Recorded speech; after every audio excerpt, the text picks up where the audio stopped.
Okay then, let's explore some more of Vermilion City. Again, I kinda think they should have had the water gym in the port town, but hey, it's not that big a deal. So the town of Exquisite Sunsets was introduced before the clock became a thing in this series. Not that we'd be able to see the sunset anyway, given the camera angle, but still. Well, your land-tamping Pokemon has decided to start stomping on the ground he probably shouldn't be working on at the moment. Possibly my fault. And I'm sorry, but I can't find it in me to be all that worried about Team Rocket, considering many of the other groups I've fought against over the years. And considering how many Pokemon I have in the box so far, abandoning them might actually be more merciful to them.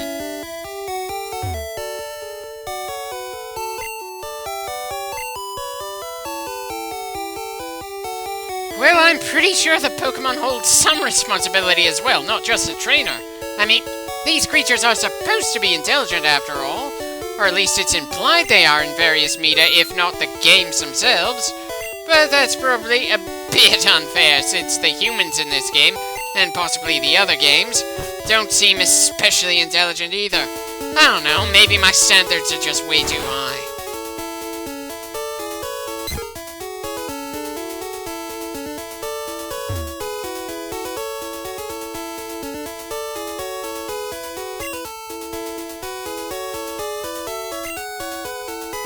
Well, thanks for the hint that we're gonna have to deal with Team Rocket once we get to Saffron City. Also, like the idea of using Pokemon to deliver your mail, though that probably makes it tough to justify having a postal service in this world. And great, now I can't help imagining some random entry in the series where you play as what's essentially a UPS delivery guy / girl. I mean, this series already has spin-offs where you get to play as a photographer and a ranger. Let's have some more moments to make the mundane seem more awesome.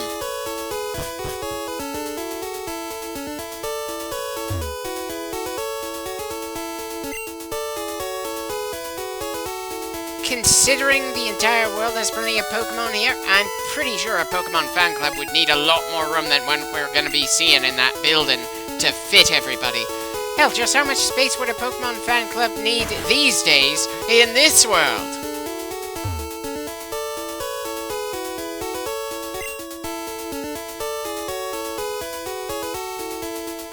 Does it squeal in pain, or because it's happy? I doubt this game's sound system would let us be able to tell the difference.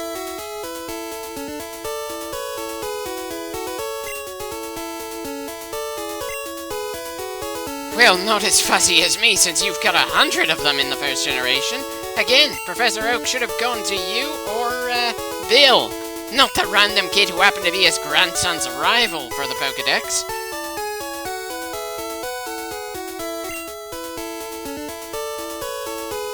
Great. We can't even read all of his dialogue. Our character is apparently zoning out. Understandable considering how many hours Jack's gone without sleep here, but still, oddly annoying since I'd actually like to see what this guy's been saying about his Pokemon. But I suppose there was only so much space in the game for dialogue, so they couldn't actually give this guy as much dialogue as it's implied he wants to say here. Not when there's plenty of other things the game designers wanted to have in this game and how little space there was to work with.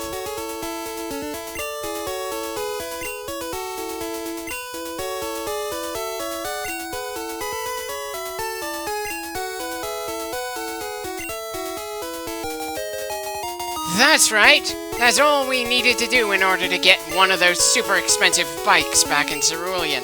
And to make things even more baffling, at least to me, we aren't even close to when we'd reach the one spot in the game where we absolutely need a bicycle in order to move through the path.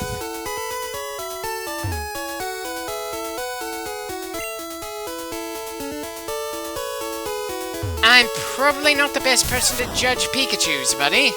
And now I'm glad that there isn't even an option to sign up for this fan club.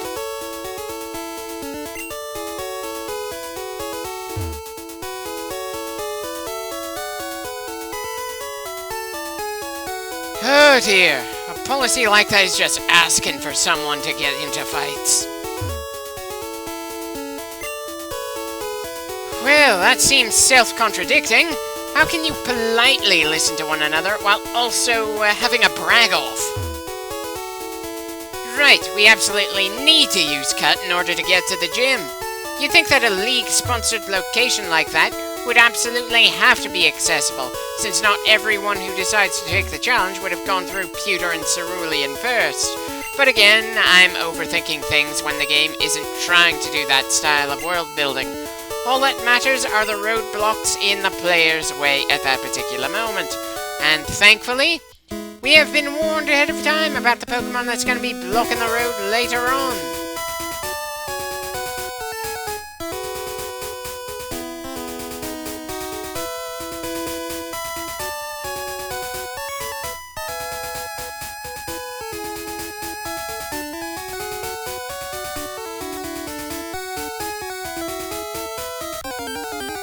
Okay, definitely getting the sense that for some reason Grass does not have an high encounter rate at all. I'm also getting the sense that we're probably going to be doing a little bit more grinding at the moment.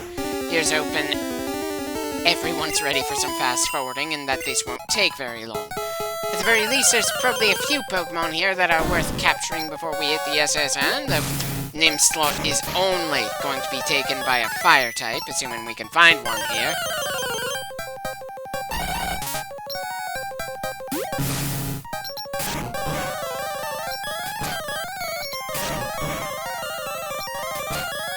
Nothing against having a Drowsy, that's a pretty solid Psychic Pokemon, but then I'd be hard-pressed to think of any Psychics, especially in the first generation, that I would consider downright garbage in terms of what they're capable of. Again, this is the generation when they are at their most brokenly powerful.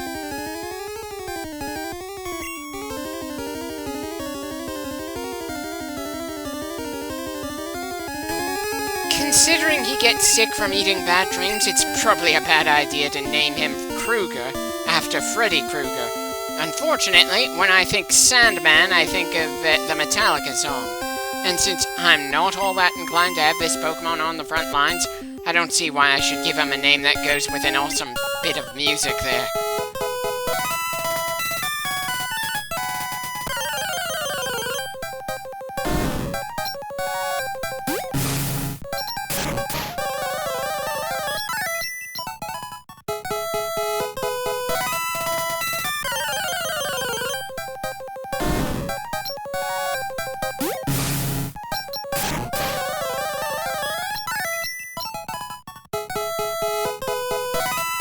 Well, snakes certainly seem pretty common in this grassy field, that's for sure.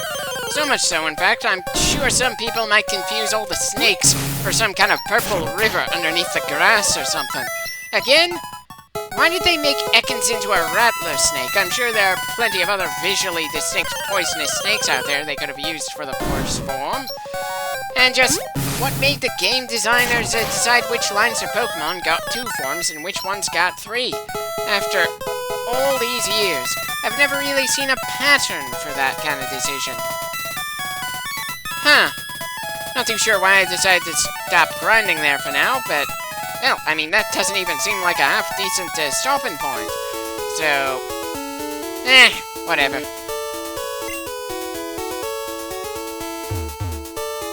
Only once a year? I wouldn't mind knowing the other stops across the world the ship takes, but then this is the only game I think it ever shows up in.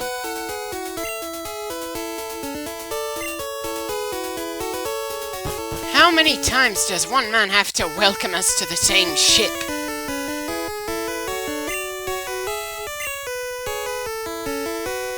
Considering how often we get challenged everywhere, that's not too much of a problem.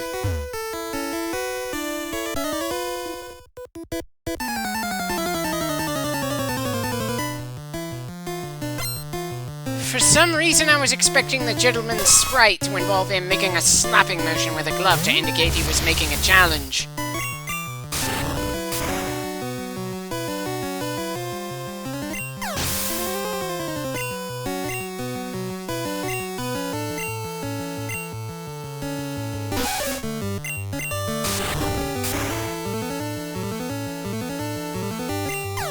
Well, Neo's officially an ace now. Certainly didn't take too much effort there.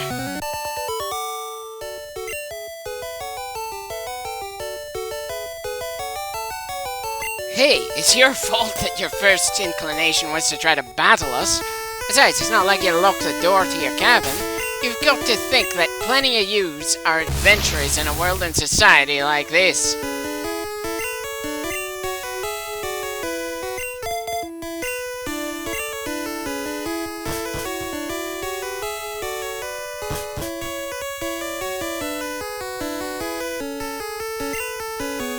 I know you're probably a high-class lady, but I'd have thought you'd recognize when someone isn't wearing the outfit of the ship's staff.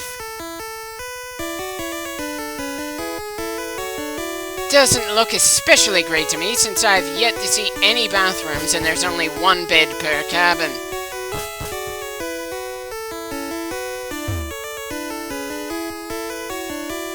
I'm sure you are, but again, I don't think the SS Anne makes any appearances outside of this game. Probably why the anime decided to sink it, since it's not like they gave a damn about that kind of intermediate continuity anyway.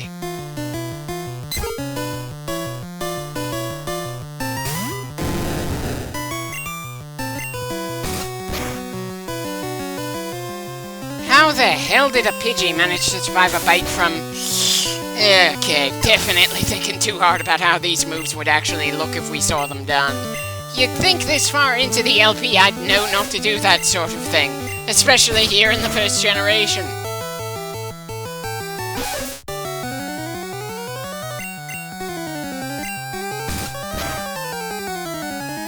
Assuming I haven't made any mistakes in the count, that makes Takanabori up to 10 victories here.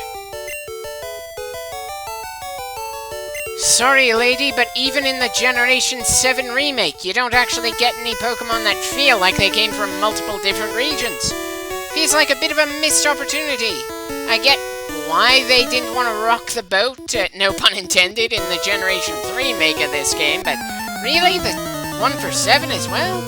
And while I'm at it, the first generation has been redone twice, while Generations 2 and 3 have been redone once, and, last time I checked, Generation 4's remake is going to be coming later on this year. I get that they're trying to weaponize nostalgia to their benefit, but taking the most bare-bones entry and updating the graphics and a few details of gameplay on 2 separate occasions? That feels a bit ridiculous to me, of course. Maybe that's just my aggravation at how underwhelming Sword and Shield turned out to be, rearing its head again. Hopefully, whatever comes after that generation is gonna have more thought put into it.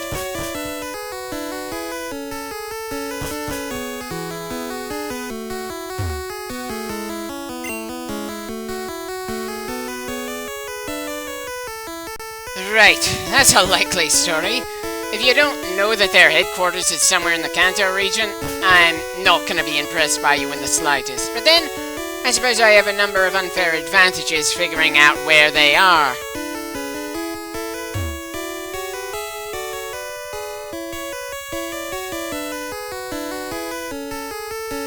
Well, I may as well check if that ball is a Voltorb getting ready to blow up.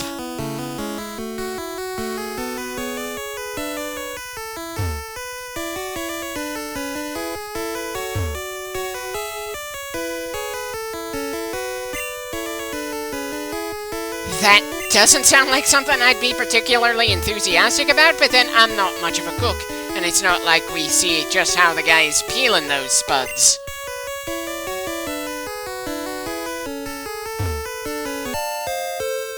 Wonder who decided to toss a great ball into the trash. After all, it's perfectly functional.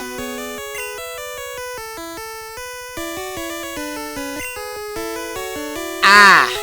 So is the other guy pleased because he keeps finding ways to avoid dealing with the onions?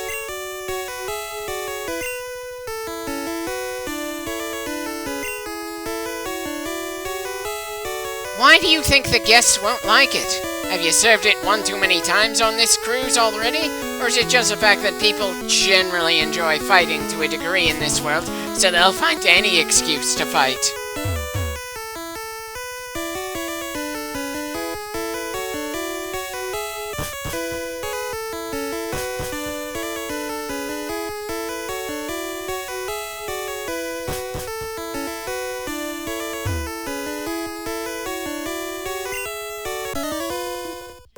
Well, I know the feeling, old man. Shame we can't sit for a spell to trade some stories with each other, but the road to the end of a Pokemon journey is rather lonely, partly because it's so hard to connect with the people you kick the ass of. Especially since those people will probably not show up again in the story at any point.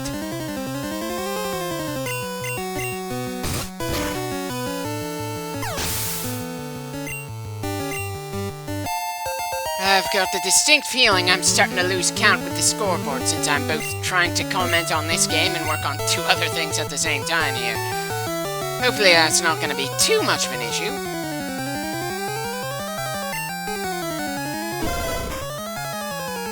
May as well bring Kohaku out to play with the second dog.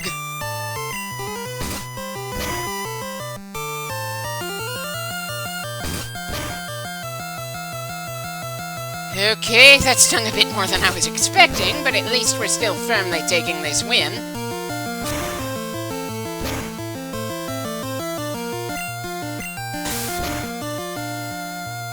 Well, Kohaku's now tied with Mig. That's a bit of a milestone. Sorry, but you're the one who chose to battle against the random kid who walked into your cabin.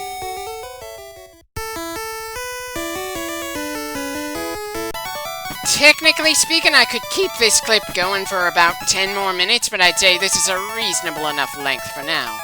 We'll keep exploring the ship next time.